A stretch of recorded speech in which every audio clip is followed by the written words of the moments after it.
Hey everybody, what's up? I've had a rough go of things the last little while. Had a recent brush with death. I don't know if you can hear my voice is still got a little hot potato voice from the paratonsillar abscess that I had after a 6-day fever. I had to go to the hospital to get IV antibiotics and yeah, it's been a rough go of things. The fever's come back. So there seems to be another, like the soft palate in my mouth is now inflamed, and I had a quinsy over here. Luckily, didn't have to get it drained, but the antibiotic protocol finished, and it's been a couple days since that happened, and now seems to be a resurgence, and kind of sucks. But on a lighter note, I got some rolling tobaccos from Lucky Strike Blue. Very nice, very tasty, very sweet. People are just going on about the toasted flavor, which is, a bit of an advertising gimmick, but most tobaccos are sun-dried, but like honestly, I don't think that really makes that much of a difference in the taste. But the Lucky Strike is very nice, very sweet. Also been digging on these. I used to smoke these cigarettes that everyone I hear try to pronounce them. They pronounce them differently. They're called, proper pronunciation is Gauloise, but very common, very Western pronunciation I hear from people is Galouis. That's right. These are fucking amazing. I love them personally. They're very sweet, very strong. It's not light in the tar to nicotine ratio. It's, I think, like 12 milligrams tar, 9.9 nic or something like that. But in any case, I am going to show you how to roll a Johnny. And what is a Johnny? A Johnny is essentially what Johnny Depp rolls and smokes. I got all the fixings. He typically uses Golden Virginia tobacco, I believe, or amber leaf, one of the two, but he essentially uses just a pure lighter Virginia blend. And I've tried Golden Virginia yellow, which is, I think, very similar to amber leaf yellow, and just, I don't know, it's kind of two-dimensional, light flavor. I'm not a huge fan of. What you're gonna need for a Johnny is you need your licorice flavored Rizlas, which you can't get in Canada because like, it's very weird. There's this disconnect between papers for smoking pot. You can get as many fucking papers that are flavored for smoking pot as you want. Watermelon, blueberry, cotton candy, shit you don't want to roll a fucking cigarette with. But you can't get these unless you order them off of Amazon. Hey, these are great though. They are licorice flavored papers. And I'm one of those people who really doesn't enjoy the flavor of black licorice. The real licorice, anyways. Red licorice is essentially just it's just a formula that creates a confection. But these are very nice. They're kind of sweet. You lick your lips afterwards, and I wouldn't recommend licking your lips as you're smoking it because then the end will fall apart. You can choose to roll them with or without a filter. I'm choosing to roll them with a filter, and I am using what I believe is a pure Virginia blend, at least from what I can tell. If you look at the tobacco, it's bright, not dark sort of color. Maybe there's a little bit of burley in there, but this is probably the purest of the tobaccos that I have. That's Virginia. I've got some American Spirit, but I don't want to crack that open. Most of the rolling tobacco I smoked over the last year has been American Spirit, so kind of need a break from it anyways. But yeah, here I'll try to show you from a better angle. So I got my licorice flavored Rizlas. These don't have, at least from what I can tell, they don't seem to have that classical fire retardant chemical that they put in cigarettes and stuff to keep them from, consistently burning when you're not puffing them, so people don't fucking nod out and catch on fire. And, that is still very much an issue. There are many SROs, government housing, where they basically shove all the addicts in my city into, and they're very scary places. I've been in them a couple of times, and it always sounds like someone's being fucking murdered, and every second person you pass is trying to sell you some fentanyl fucking cocktail bullshit.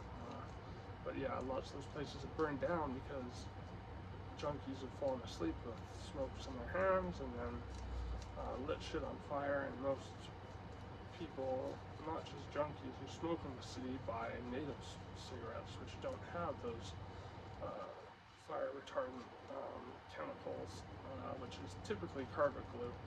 If these papers do have some sort of fire retardant, it's probably something more organic, like an algae.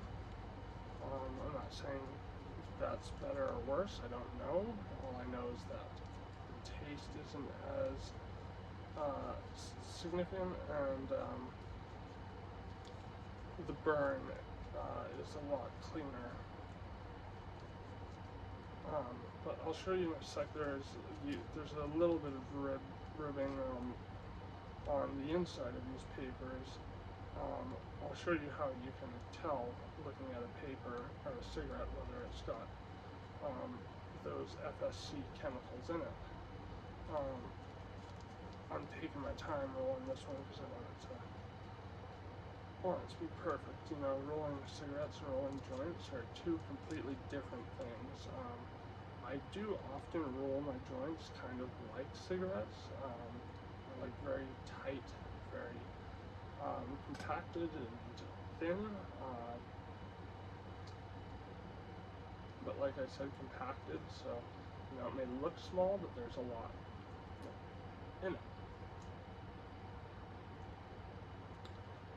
I don't actually smoke that much pot these days because of just my throat respiratory issues, the issues in my mouth. Like I take a fuckload of edibles. I take a couple 100 milligrams worth of edibles a day. I like the golden ratio ones where you get equal parts CBD to THC. And like a 25 to 25 is a really nice ratio. It makes it substantially stronger, which is interesting because THC is typically neutralized by CBD a little bit. But for some reason, I find that the golden ratio, which again, equal parts THC to CBD, seems to make the edibles stronger, in my opinion. Alright, here we have it. Nice Johnny. Yeah, now, they're not, like I first found out about these, because there's a short, or a YouTube short, and it says something like, Johnny Depp smoking one of his chocolate, cigarettes, which is not true. They're not chocolate papers. As I said, they're licorice flavored papers, but, when I saw that, I was like, damn, those look good. Those look like cigarillos. Like I've got some Black Devil,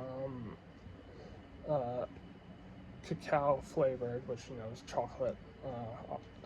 That's the raw precursor to chocolate, essentially. Yeah, I have those, and those taste nothing like the licorice papers. I mean, they're both sweet and they're both nice, but very different.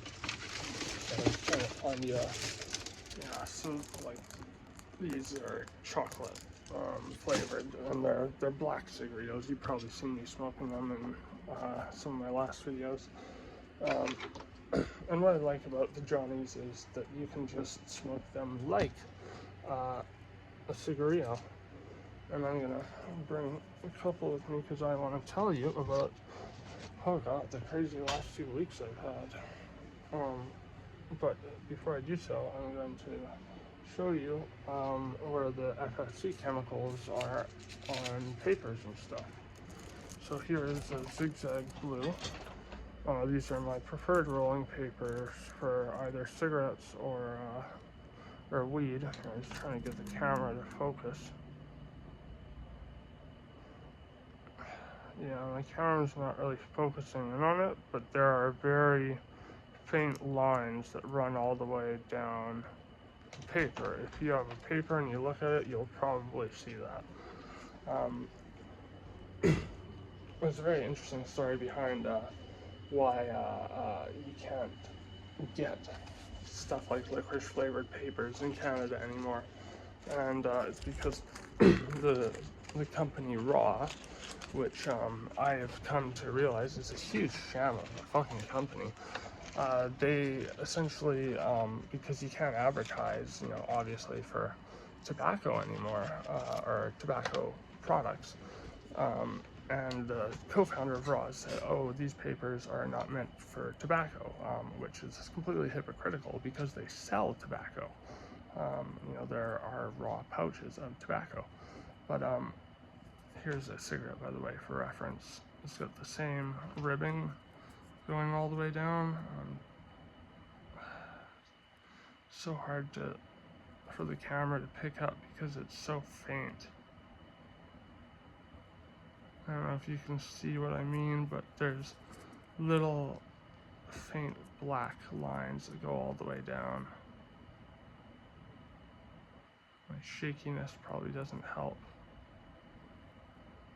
Kind of see it there. Yeah, so Raw as a means of advertising, kind of a loophole getting around being, you know, unable to legally advertise anything. You know, like tobacco companies can't sponsor people or anything online, so you know they're really barred from doing anything. So Raw created essentially what was a bogus charity, and you know, they raised all this money, and then, you know, subsequent investigation found out that, oh, guess what? None of that money actually went to the I can't remember what the purpose of the investigation, or sorry, the charity was, this oh so altruistic cause. I really can't recall what it was for, but it doesn't matter because whatever it's for, it didn't get the money. And so the Supreme Court of Canada decided to use that as a means of making an example out of, you know, because my government, in its infinite wisdom, is doing all in its bloody power to essentially smush tobacco, which is why everyone is smoking native cigarettes now, which are like fucking smoking hot garbage, essentially. They are fucking terrible, and they're terrible for you. As a nicotine degenerate / fiend myself, when I was broke, I tried smoking the native cigarettes because, you know, they're typically $5 a pack if you're a white boy. But God, I couldn't even fucking hack them. They were so bad. They're so fucking terrible. And they just kicked the ever-living shit out of my lungs. So needless to say, I haven't smoked one in a long time. But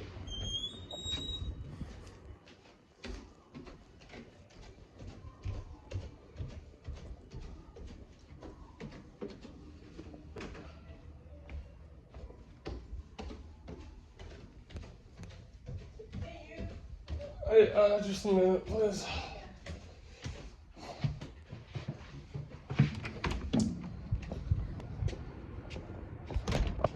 Yeah, so the government of Canada used that case, which became essentially a Supreme Court case, excuse me, as a way of banning flavored papers. But again, you know, like most things the government bans, there's you know, a way the companies will inevitably find to weasel their way back into the market. Like Raw is still one of the biggest selling papers, I'd say, especially for people who smoke pot. I personally am not a huge fan of them as rolling papers, as I said in my preference for rolling pot is cigs egg blues, or you know, like blunt wraps, but they're expensive.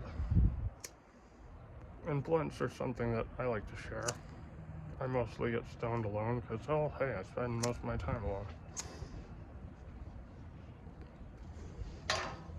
So no one gives a fuck that I'm pretty much, I think, on my way out. I'm on my way out of this mortal coil.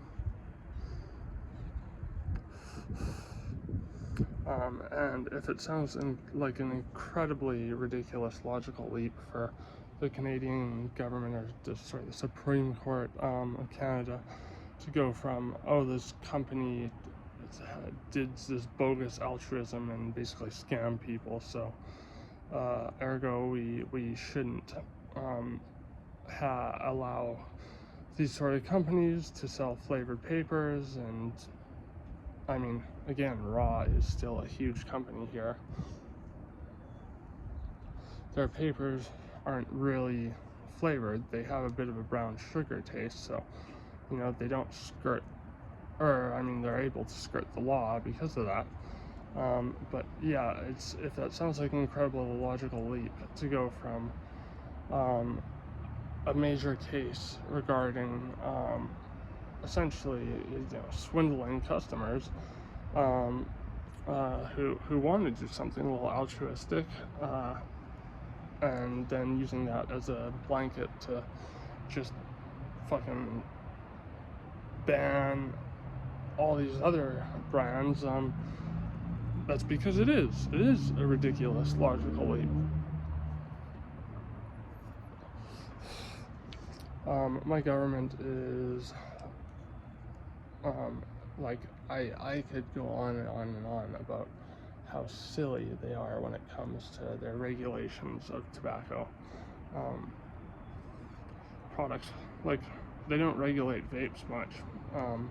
They have stricter regulations in my province, like you can't have anything more than a 2 ml tank, but like most places will sell you them anyways. They just will have them in the box, and then they'll have the tiny fucking 2 ml tanks and, you know, the display, and then the big fucking 5 mils or whatever in the box. And then, you know, as I said, flavored papers are still around, but they're, you know, not something you'd want to roll a cigarette with.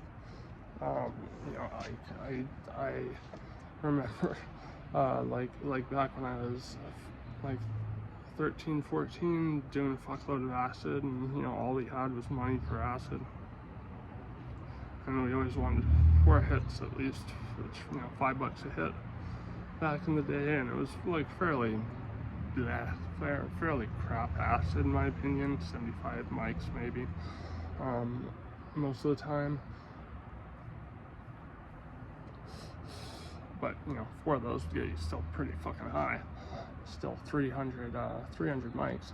That'd be all the money we had, so, you know, I would follow my friend's lead of fucking smoking cigarette butts, which is disgusting and not something I've ever done since.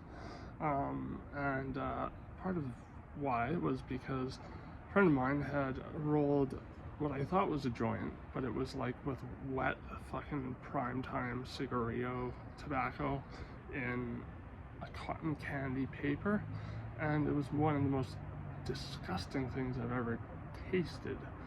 And you know, it could be chalked up to me tripping balls, but I think it's just more so wet fucking cheap tobacco in a paper not meant for tobacco. This Pueblo though, tobacco is quite nice. It reminds me of American Spirit. It does the whole like, oh, this is all natural fucking tobacco, da-da-da sort of thing. And, you know, it's, you know, when I taste it, I don't think there actually is any burley or oriental tobacco. I think it's just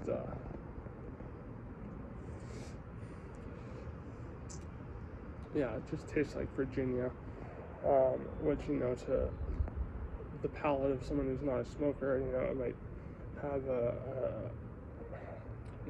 more of the scent of sort of dry hay / raisins.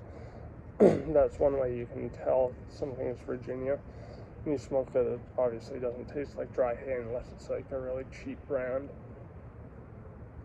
But all the tobacco in my country is just Virginia. So that's why I like when I know people who are traveling abroad and I want to try various brands and smoke some. I try to get something that isn't strictly Virginia. I've never been one of those guys who can smoke the same brand fucking day after day after day. Although I for the last month been smoking Pall Mall menthols, like for most days, but that is one of the few exceptions where I didn't mix it up a lot. But I want to tell you actually about do a fucking 180 pivot here and tell you about how I recently almost died again.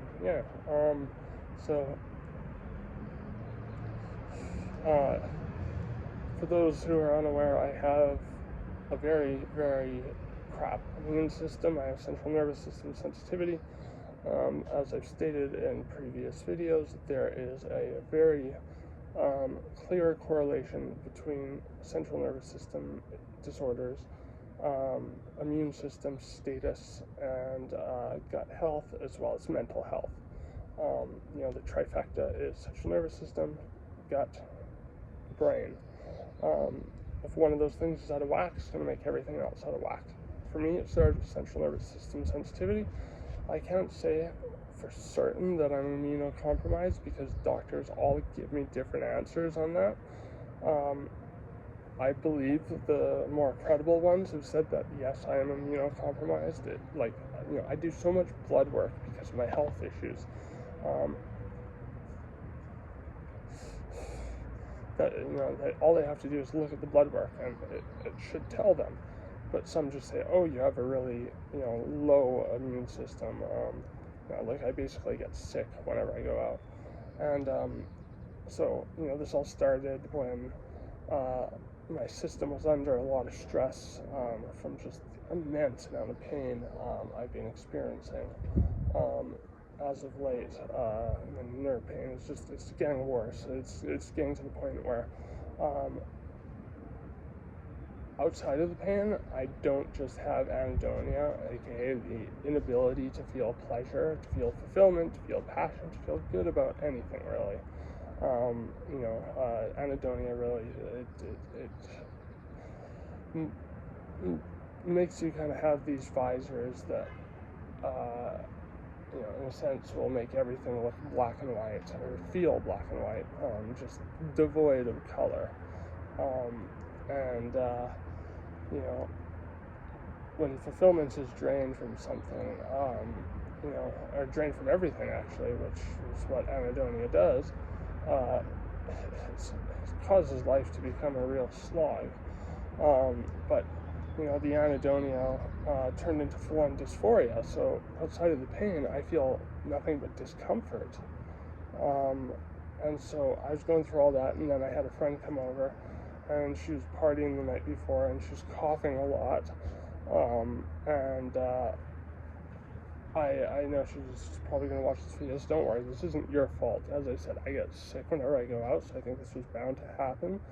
What initially started was an hour after she left, my lymph node here swole up, and then the gum lining in my mouth started swelling, and then my throat started swelling, and I was getting kind of freaky.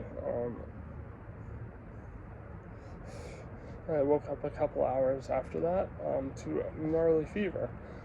Fought the fever for a couple days on my own until I couldn't take it anymore, and I went to urgent care, expecting to be brushed off as they usually do. But they were like, "Oh, we are calling an ambulance to shuttle you to the hospital," and I was like, "Whoa, wait, what?"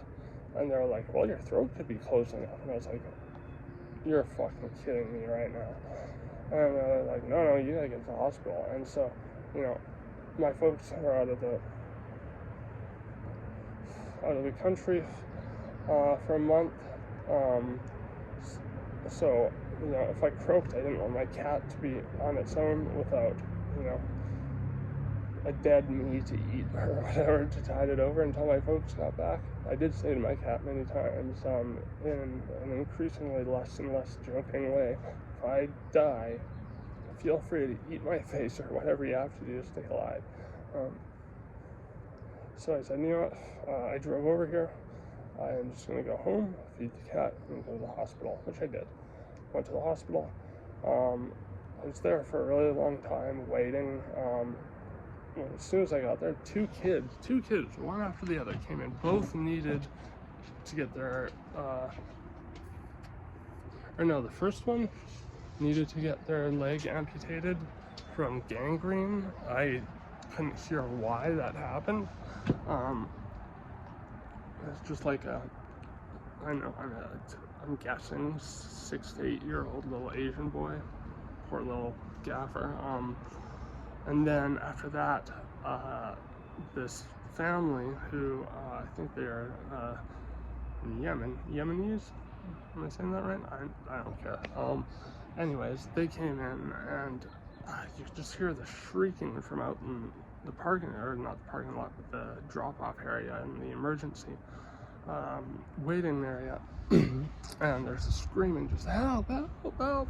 There's this little girl and the mom and the whole family's there, and the mom's just really, she's pissed, she's desperate, she's harried, it's understandable, and her kid had, I guess, violently broken her ankle and leg somehow. I never heard why. I wasn't trying to eavesdrop or anything, but I mean, this person was yelling, oh, he tried to call the ambulance and they were taking too long, yada yada yada. And so yeah, I was in the waiting room. My mouth was getting more and more swollen. I was there for about 4 hours until I was finally like, do you guys know I'm still here? And they're like, oh yeah, come in. And so they brought me into the ICU and they put me in a room where I had like this, same type of chair that they have in dentist offices. It's very fucking uncomfortable, especially for someone who's way too tall for that type of chair. And there's this big light shining on me, and even with sunglasses on and everything, it fucking was killing my head. I had a fever of 37.9 at this point, and I waited for about another 4 hours. It was about 1 in the morning, and then they finally came in and gave me some IV antibiotics and some IV steroids. They're like, you're gonna have a good sleep tonight. And I was like, I really hope so, because I haven't slept for like the last 5 days. And sure enough, I had a shit sleep because the steroid apparently has a kind of upper effect.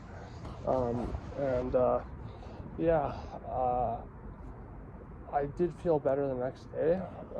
They gave me a prescription for antibiotics that was supposed to go for 10 days, but it felt more like 7.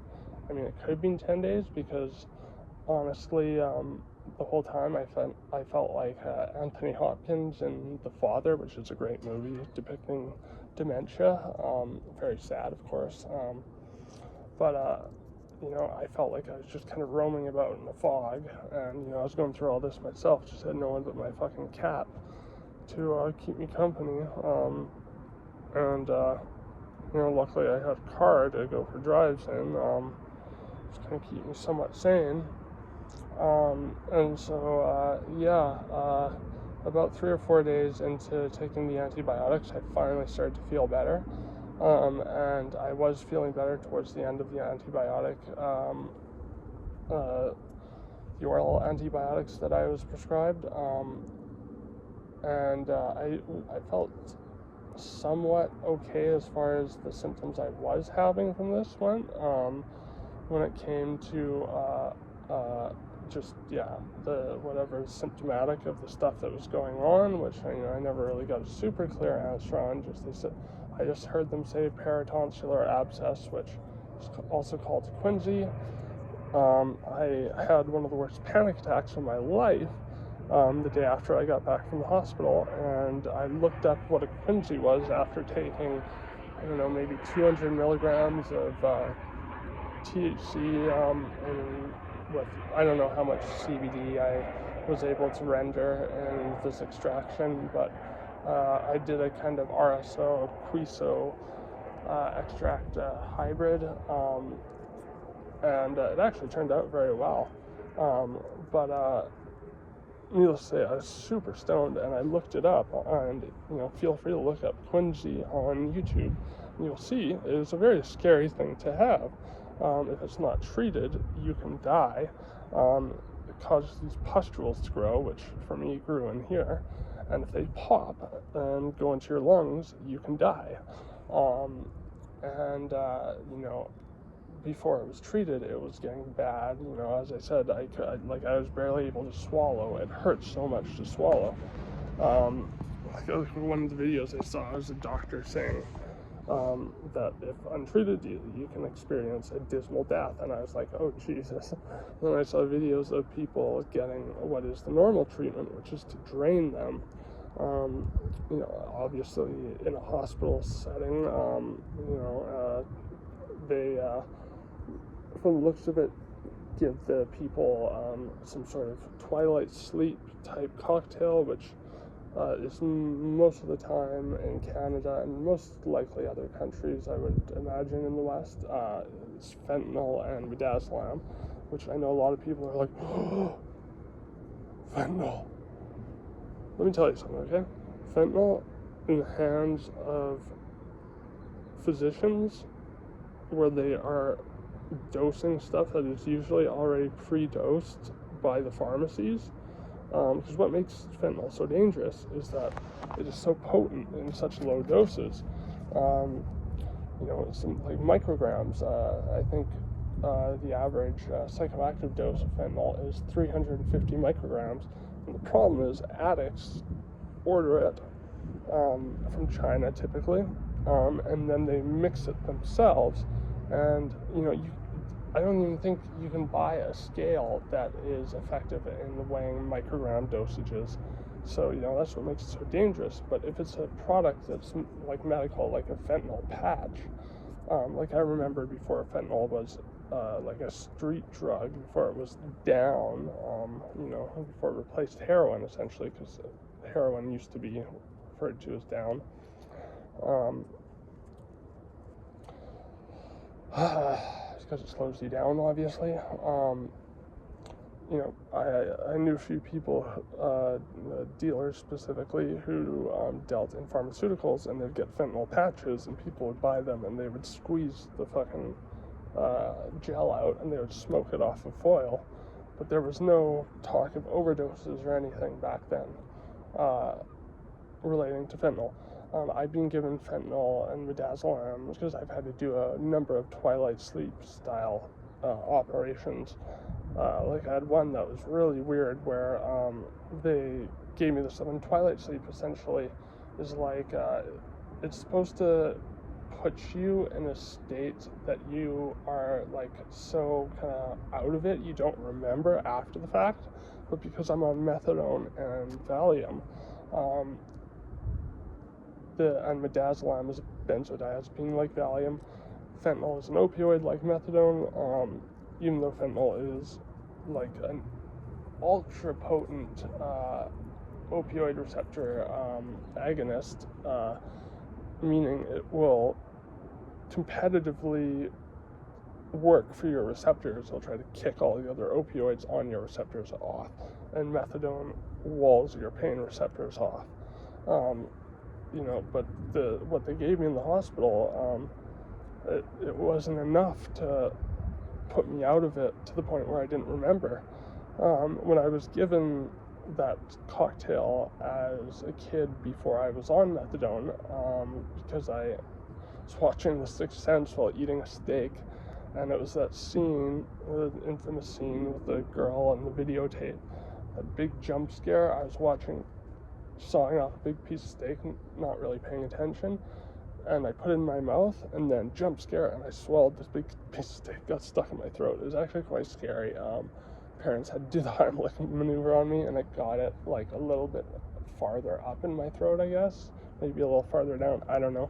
It was blocking my esophagus, but it wasn't blocking my airway entirely. So I had to go and get an endoscope where they stick a fucking camera down your throat, and they gave me the Twilight Sleep cocktail beforehand, and all I remember is just kind of going. That's all I remember. But ever since then, it's because I've been on methadone and Valium, as I said, the Twilight Sleep drugs tend to not do much. Like, as I said, I had this weird operation where they were taking pictures of my brain, and they needed me like somewhat awake so I could move my head in the directions that they wanted me to move it. And they would spray this iodine, I think it was iodine, may have been a formula, I don't know, and it flushed like essentially different quadrants of my brain, and when that would happen, it would burn really fucking badly. Like, it felt like someone was holding a lighter to the back of my eyeballs, and it looked like fireworks were going off, like in the corner of each eye, and they had to do it, I think, 4 times for each side of my brain, and yeah, it was very uncomfortable, needless to say. But the worst experience I had, and I think I talked about this, was the colonoscopy, where like, they said they were giving me 5 times the usual amount, but I don't think they did, because I felt everything, and it was, very, very rape-like, because I was getting a probe with the camera shoved up my ass, and it was very fucking painful. And like, the nurse, bless her soul, this Jamaican lady, dropped to her knees, because I was just like, because I've gotten very good at sort of biting the bullet and swallowing the pain that I experience on a day-to-day basis, because I can't spend every day in a fetal position just going, it hurts, it hurts, it hurts, it hurts. So I was like trying to, just not vocally exhibit how much pain I was in, but I could only sort of bite my tongue so much, and so they knew I was in a lot of pain, and the nurse dropped to her knees and started praying for me. Oh, bless her. Oh. But yeah, when it comes to a Quingy, what they'll do is they'll give you a Twilight Sleep type combo like I just described, and then they will give you a shot of lidocaine and adrenaline usually, or epinephrine, I think, and then they stick a giant needle into the very painful abscess, and they pull out what, in all the videos I watched in this incredibly panicked state, about 4 to 5 cc's of pure pus. Just blah, blah, blah, gnarly stuff. I was very scared, having to experience that. But I saw, a ECT, ear, chest, throat doctor that the hospital had hooked me up with, and this guy honestly was kind of a dick. Like, first thing that happened when I came in was he looked at the scars on my arm, which, were looking a little fresh because I was just in the hospital and they couldn't hit my veins worth shit. And so they tried every one of my veins on my arm at least once. But he saw the scars and he was like, oh, IV drug user. And I was like, used to be anyways, not anymore. And so, like most doctors, once they find out that, you're on strong drugs or you use drugs at some point, they just don't want to deal with you. They don't want the liability, even if that means, you die or whatever. They don't, as long as you're not dying on their watch. It's kind of fucked up, actually. Our medical system is not perfect. It gets lauded a lot by people outside of my country, but people inside my country, not so much, because you pay for it essentially in your time and a lot of sort of dispassionate, disorganized treatment, either in a hospital or, some sort of outpatient facility, like the ECT guy. Like, this guy, he took a fucking camera and he shoved it down my nose into my throat, and it's very painful. He was like, here, can I just do this? And I was like, whoa, that looks like it's gonna hurt. And he was like, well, you could numb your nose if you really want to. And I was like, dude, just do it. And so this was about 5 days into the antibiotics, the oral antibiotics, after I had gotten the IV antibiotics, and things were on the upswing. But he said everything looked normal except that I have pustules in my sinuses, and like some sores in my mouth, which, are very unusual because I've always had perfect fucking dental hygiene. Well, not always, but past 5 years anyways. But now, like, I got this blackness on my teeth here. It's like decay right where the abscess was, and it's very frustrating because that just came out of nowhere. And I, like, as I said, take fucking immaculate care of my teeth. Damn it, I was still, like, with all this shit going on, rinsing with mouthwash fucking twice a day, the non-alcoholic variety, brush my teeth, floss my teeth, all the shit that you're supposed to do, and undid by this fucking infection. So now my teeth are kind of fucked, and I lost a bunch of weight because I couldn't eat anything but chicken soup. I couldn't chew or shit, and the pain, the lethargy is so great that I can't really exercise. So I lost like 10 pounds of muscle I spent at least the last year trying to build. I don't know, I've become a pretty sickly child, and my theory on this is that my body just is unable to take the stress of all this pain day after day after day. Like, I was starting to sweat bullets when I would get flashes of nerve pain running through my extremities, and my organs weren't doing as well. My aunt, who worked in life labs and is a vet, she saved my life once. She seems to have more medical knowledge than most doctors I've spoken to, and she said, sounds like I have an endocrine system dysfunction. Sounds pretty fucking accurate. Yeah, so this ECT guy shoved the camera down my throat and everything, my nose and down my throat. No drugs or anything, and then he was like, okay, well, you seem to be doing better. And I was like, but what about those pustules? Like, when I open my mouth, like, I can only open my mouth a little bit, and when I do, you can see it's throbbing on that side. And he was like, oh, that's normal. And I was like, normal? And he was like, yeah, you're good. Basically, without saying it, don't let the door hit you on the ass on the way out. That's our medical system for you. And now here I am with, new swelling, probably a new abscess forming in the back of my mouth. Fever's returned and everything. And, I'm going to have to go through the ringer all over again. Which, like, I'm getting so fucking tired of this shit, man. I'm getting so fucking sick and tired, and I really don't know how much more I can fucking do this. I don't, and I'm not gonna lie, the pain has been a lot.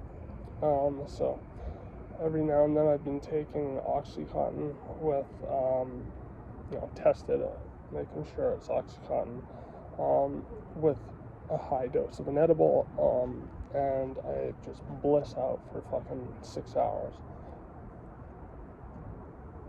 But again, I'm on methadone, walls off your opioid receptors, so, I have to take like 120 milligrams of instant release oxy to get pain relief. Fucking sucks. But, I keep that to once a week max. And, it's not exactly my idea of what I want to be doing, what I think I should be doing. What I think I should be doing is being on a drug called levorphanol, which is a synthetic opioid that is similar in potency to methadone. And they're great papers. I'd recommend the Cambridge 2003 paper on levorphanol, and then methadone or or methadone compared to levorphanol as an analgesic. There's some really great academic papers that I've tried to get my doctor to read, but he's too much of a schmuck, I guess, to spend fucking a couple minutes just looking at least at the abstract and the conclusion. I don't, when I take OxyContin, for example, I don't really get recreational value out of it. It's not something I enjoy doing. I enjoy the pain relief, but it's very fleeting. It's a very short-acting drug, and compared to methadone, it's not very strong. So I don't get euphoria or anything like that out of it. All I want is manageable pain, so I can live a somewhat functional life, because in the course of reading all these papers on treating neuropathic nerve pain, with the conditions I have, if it goes untreated, I probably have about a couple of years left to live before my body starts shutting down, if it's not already there, which I think the signs are getting pretty fucking clear. Levorphanol sounds like it would at least buy me some time. I've gone through step 1, step 2,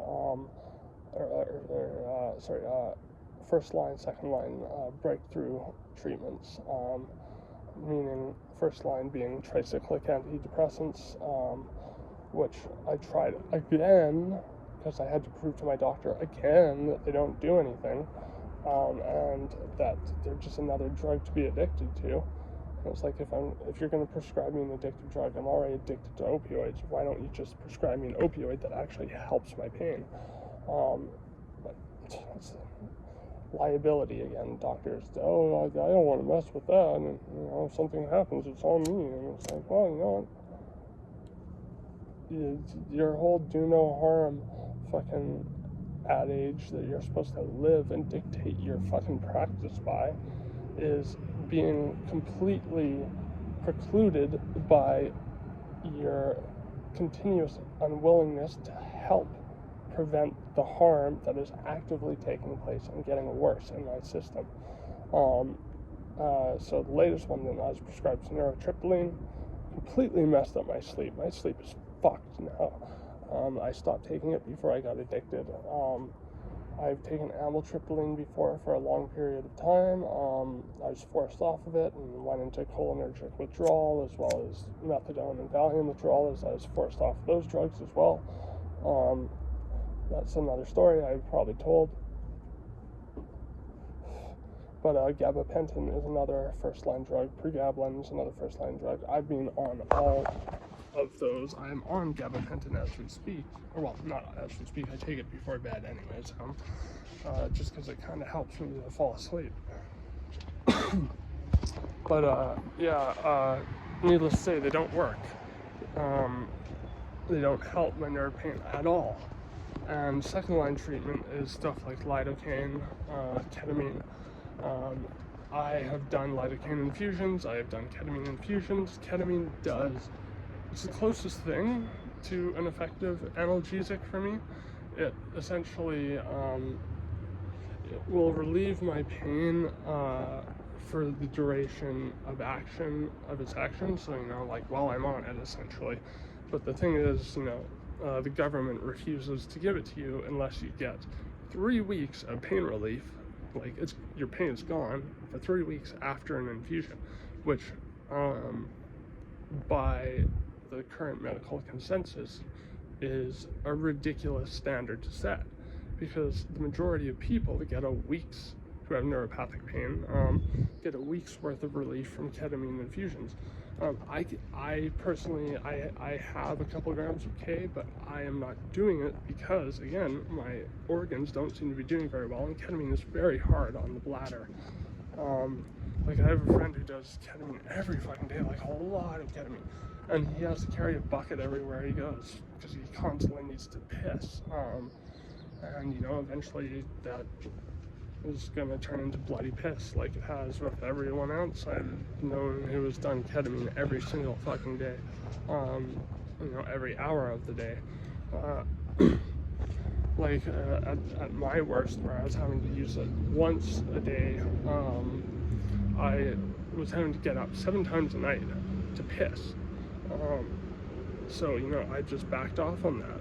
But, you know, that means second line treatment doesn't work for me. Third line treatment, this is the last one, means just, you know, if nothing else is working, you gotta prescribe them a potent opioid like a fentanyl patch. And, you know, if you asked me 6 months ago, would I want to take Oxycontin again? Would I want a fentanyl patch or anything? I'd say, hell no, fuck that. That'd be backpedaling on the progress I've made, not using those drugs. But, you know what? My quality of life is shit, and again, these papers say consistently that the body cannot handle dealing with this on its own. And, you know, the medical community has taken this unfortunate turn on treating nerve pain, where, you know, they want you to do CBT and you know, pain management courses and groups instead of treatment, which doesn't make fucking sense at all.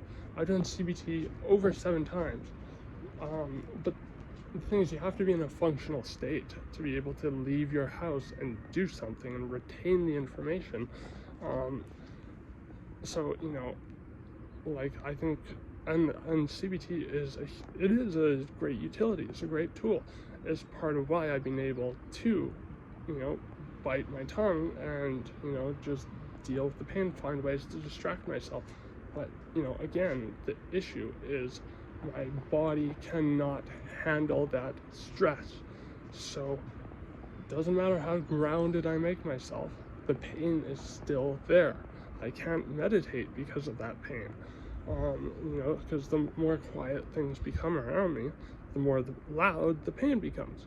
And at this point, if something like a fentanyl patch, because I think levorphanol is a very hard drug to get, and doctors don't know fuck all about it, and even though it shows the most promise for treating neuropathic nerve pain, because like ketamine, it works on the NMDA receptors, but in a different way. It does, so it doesn't zonk you out like ketamine, but it works on the NMDA receptors in a way that helps with the glutamate reuptake or whatever, and then that in turn helps your brain process GABA more efficiently.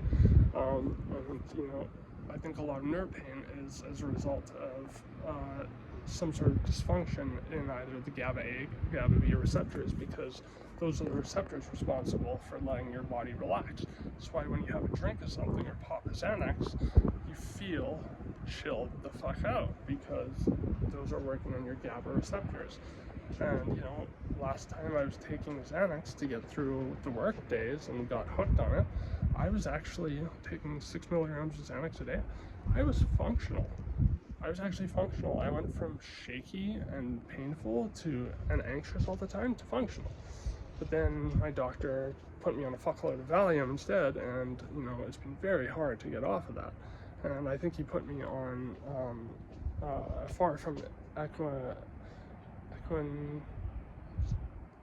fucking equal to, you know, the you know, converted to the strength of Xanax. He put me on 80 milligrams of Valium a day, which I think for 6 milligrams of Xanax a day is a lot more than I needed. I luckily got myself down to 60. Now I'm on 22, but it's been so painful getting off of this shit. Like, I go down 1 milligram at a time, and it kicks the ever-living shit out of my system. And I've done benzodiazepines before, and I used to be able to go down 5 milligrams at a time, no problem. Now my system just can't take it. It is clear my system is in bad shape. Sorry. But doctors are not realizing that and not fucking treating that. And I've been trying to get my doctor to, like, look into this drug, levorphanol, because it sounds like the most ideal of any of the third-line treatments, which again are opioids. You know, it certainly sounds better than a fentanyl patch, anyways. And since it is similar in potency to methadone, it would make sense, since, you know, I am not coveting street opioids, anymore, as a means of escaping reality.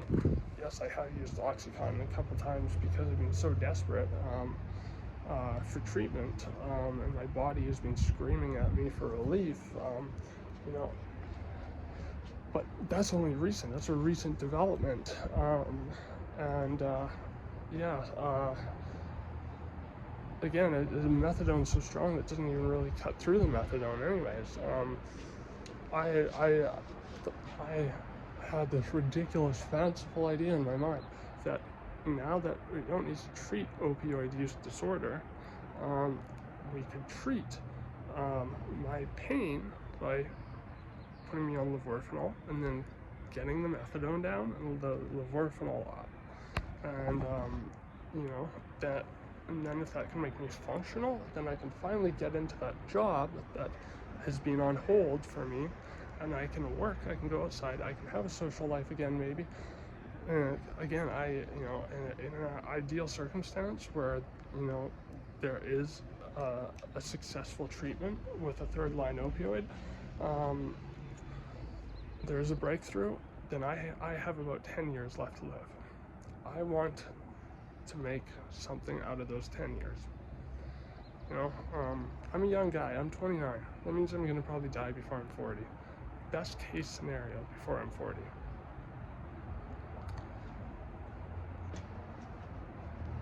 I'm not being hyperbolic.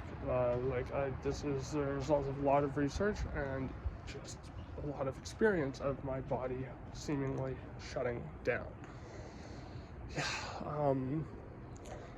the world's going to hell in a handbasket. Everyone is hopeless and more cynical than I think ever before. So, I don't necessarily want to live a super long life, but I do want to have a fulfilling life. And dysphoria and pain being nothing, being the only things I exclusively experience in terms of what my senses pick up on. I don't even feel if it's hot or cold. I just know that I'm too hot if my nerves are really hurting. It's fucking insane, man. My life is literally circling the drain of pain. And I hope I made a decent enough case for why that is happening and not just some fucking idea I got in my mind and dwelled on or whatever. No, that's not the fucking case at all. You think these are things I want to accept? I don't want to have to do what so many people do, which is to convince themselves that they're always dying of something or another, and then they waste their entire lives obsessing over that, one thing or the other. And so it becomes this weird existential prophecy of, being so scared of your existence ending that you waste the rest of your existence fucking obsessing over illogical things. But, if you feel that the case I've made is not logical, please tell me. I want to know. I am fucking open to criticism. But, I think my best case is, if levorfinol is even available, to get me on that. It also binds to the opioid receptors more effectively than methadone. But, the case I just made to you is a case that is very hard to make when I see my doctor for 5 minutes at a time once a month. I've emailed all the fucking academic papers to them. He hasn't fucking read any of them. It's infuriating, and my life is hanging by a fucking thread. The quality of life, gone. That thread has been snipped. I don't even know if I'll ever get it back. If it wasn't for the fact that I had a fucking kitten, or that I have a kitten who is lovely and who has been my fucking rock through all this, I would be open to the idea of fucking euthanasia if it was available to me. Because this is not a way to live. It's not a way to live, man. It's a fucking rotten way to live is what it is. And I consider any physician who is complicit in the perpetuation of these symptoms that I have found ways to treat, like most of my disorders that I have discovered and brought to doctors with evidence going, hey, this is probably, what's going on, that the diagnosis we've been trying to figure out for a fucking year now or whatever, this is probably what's going on. And they go, oh yeah, that sounds about right. So, ergo, you have this or that. Most of the diagnoses I have are things I've found my fucking self. It's all shit I've done myself. And these doctors have done fucking nothing except getting me addicted to more and more drugs. Like, good God, I'm so fucking at the end of my rope, man. As I said, like, if it wasn't for my kid, I'd be fucking out of here, like, I reached out to some people who I thought were close friends in, my real time of need when I was in the thick of all this, and, what did I get in return? Big fat nothings. Big fat nothings. And these are the people who, when I do see them, are like, oh, where have you been, bro? We've been so worried about you. Oh, okay, well, hey, you got my number. Call me if you're so fucking worried about me. And then when I reach out to you, when I'm in a state that, I'm worried about, and that, you'd think other people would be worried about who claim to care about me. Nada. Fucking nada. And, it's kind of fucking bullshit, because I feel like I go out of my way, at least when I was more capable, I was more able to do things, I went out of my way to try to help my friends when they were struggling, to hear them out, to be there for them, because that's, just being there with someone makes all the difference in the world, really. When I'm in my time of need, where are they? Fuck are they? Certainly not anywhere near me.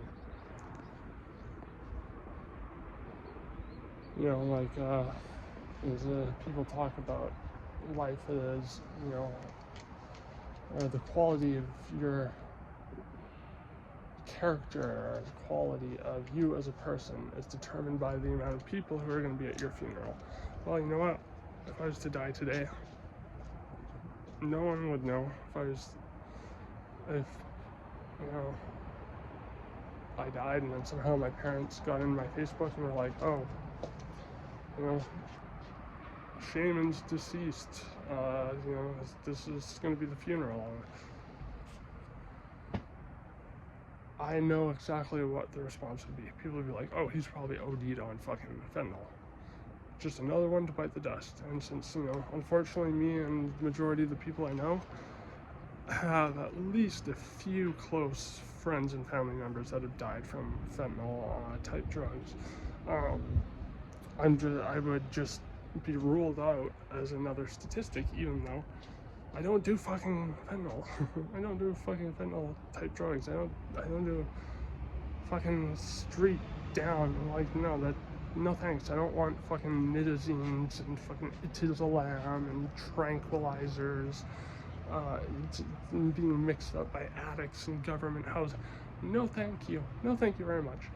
If it's something that I am given a thumbs up by my doctor, if it's an opioid or something like fentanyl, and it's a fentanyl patch, it's, pre-dosed, in a pharmaceutical factory, and, packaged up, and you know what you're getting, and all this, at this point, I would do it. 6 months ago, I would say, hell no, just let me have my psychedelics. Well, you know what, my system is too fucked for me to do psychedelics anymore, which means my depression is fucking through the roof. It's through the roof. I'm really fucking sick and tired of being sick and fucking tired. Anyways, if you fucking listen through all this and put up with the shaky cam, which I'm sorry, I just shake a lot. My nerves are shot to shit. Not much I can do about that. I appreciate that, and I would love to hear some feedback. I really would, because I don't know how much longer I'm going to be around for at this point. I really don't, and I'm serious. I wouldn't cry wolf about something like that. Anyways, bye.